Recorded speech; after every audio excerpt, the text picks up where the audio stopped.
Welcome everyone to Card Collectanea. Happy Memorial Day weekend to all of you. And this is Cindy, and today we are going to do a Z-fold card, one of the different kinds of cards that I like a lot. So I'm going to do that, and this is going to be a wedding card, and it seems to me that a lot of weddings, at least where I am, have the color purple in them this year. So I seem to have a lot of purple. So I'm going with purple and black. And I'll show you how I started. My card base, I wanted to use a little bit bigger card base than normal, than just the 11, so to fold into a 4 1/4 by 5 1/2 inch card. So what I did was I had a piece of 12-inch cardstock, so I did a little math and figured out that if I cut it at 12, cut the strip at 12, and then height-wise, if I cut it at 4 5/8, then it worked out size really proportionally the same as 4 1/4 by 5 1/2. So that's what I did. So this is it's 12 inches long, and it's 4 5/8 inches high. And then I folded it, or I scored it on my scoreboard at 6 inches and then at 3. So at 3 inches from one end and at 6 from the other. And then you'll fold it. This one needs to be a valley fold, and this one's a mountain fold.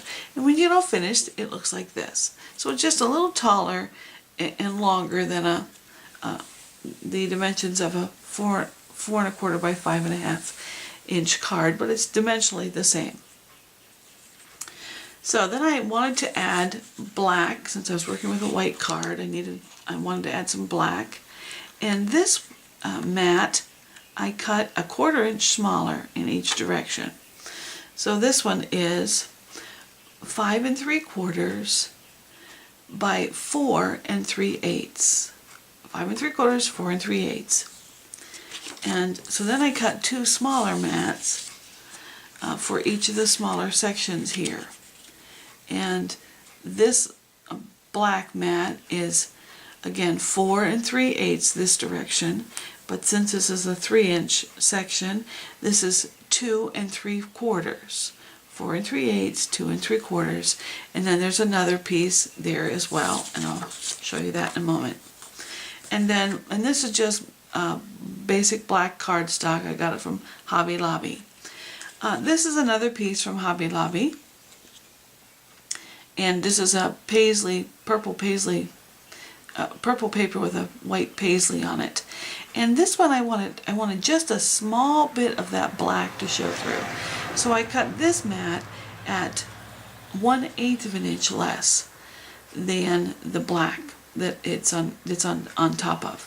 So this one is 4 1/4 this way by 5 5/8. 4 1/4, 5 5/8. And this purple one is also 4 1/4, but it is 2 5/8 because 3/8 from that, so 2 5/8. And then again, I've got another piece. So I'll put those all together, and then we'll be ready to put the other things on the card. Alright, now I'm back and I have all of that put together, and I did add one item before I put everything down, and that was this little piece of ribbon that I cut slightly larger than the black mat, longer than the black mat is wide, and I put that down. It's a white with a light, well, maybe a dark gray stripe in it, 4 or 5 little rows of stripes, and that's from American Craft ribbon.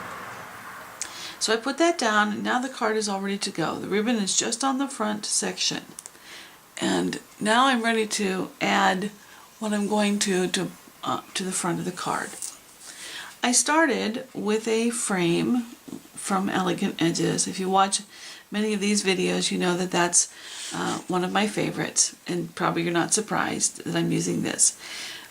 Page 48 in the manual has a shadow piece, which is an oblong. If you press the shift key, and then it also has an oblong frame.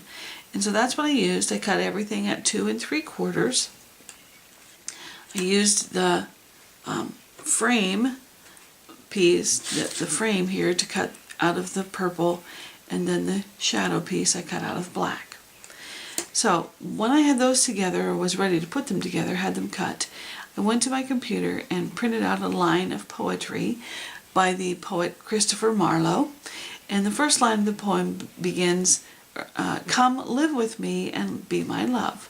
And so I thought that would be appropriate for a wedding card. So I'm going to put those down. I'll put the frame on some dimensional tape so that it will stand up from there.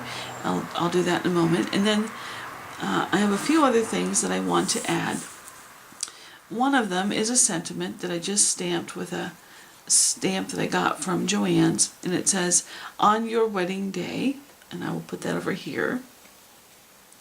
And then I used another of the Cricut cartridges, and this is Sweethearts, and it's on page 72, and you'll see this heart along with a lot of other smaller hearts.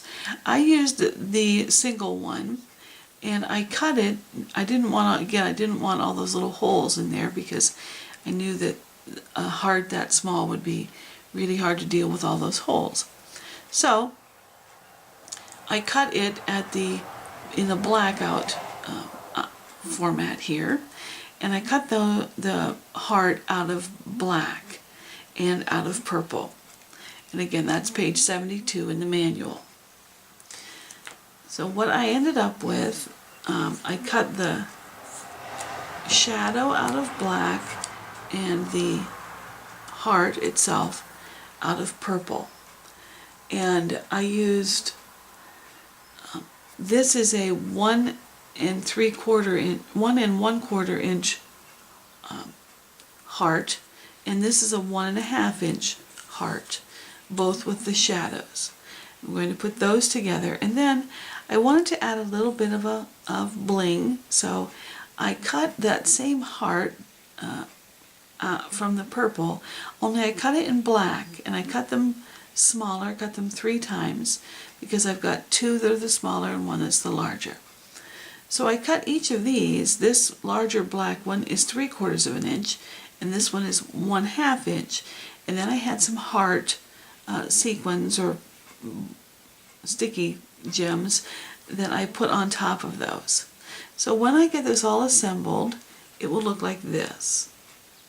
And I will layer the heart on here and put it right there, and put it in the center here, and then I'll be ready to put them onto the card. So I'll put those together, and then I'll be right back. Now everything is together, all the parts are assembled, and I have dimensional tape on the backs of all of them. This one here with the green diagonal print is 3M tape, and these are foam squares from scrapbook adhesives. And I've done that to all of these, including the sentiment here. So now I've peeled the back off of this one heart, and I'm going to use it as my stop.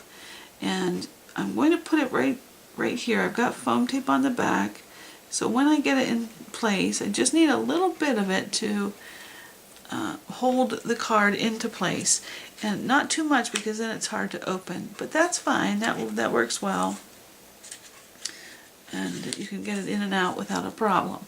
Then I'm going to put this other heart right next to it, and I'll peel this off and put it on, and then I'll be ready to add the sentiment. I'm going to overlap these a little bit and try for basically the same angle, and position away from the edge. There we go. That's coming together very nicely. And then as long as I'm working on this side of the card, I'll add the sentiment.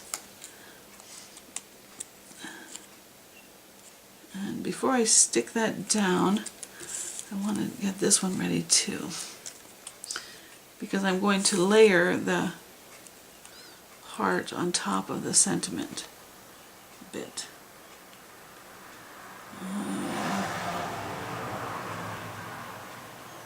Okay, I think that looks good. I'll get it centered here.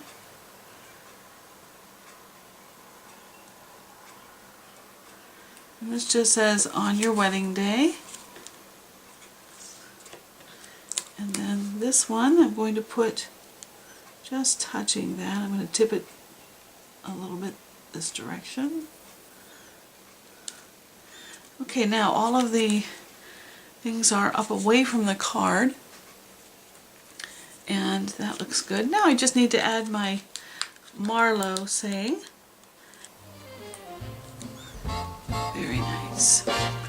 Okay, so I've got the things done on both sides, the outside, the inside, and on here, on the inside, is where I'll write my sentiment. When you open the card, it looks like this. When you close it, you tuck this under here, under the heart, and then it will close up nicely, be held down in place, and we're all set. And the little bit of bling here, it works well because weddings are definitely bling occasions. So I think that this will be fine. I loved making it. Hope you love watching, and leave me a comment. Let me know what you think. Thanks so much for joining me. Bye-bye.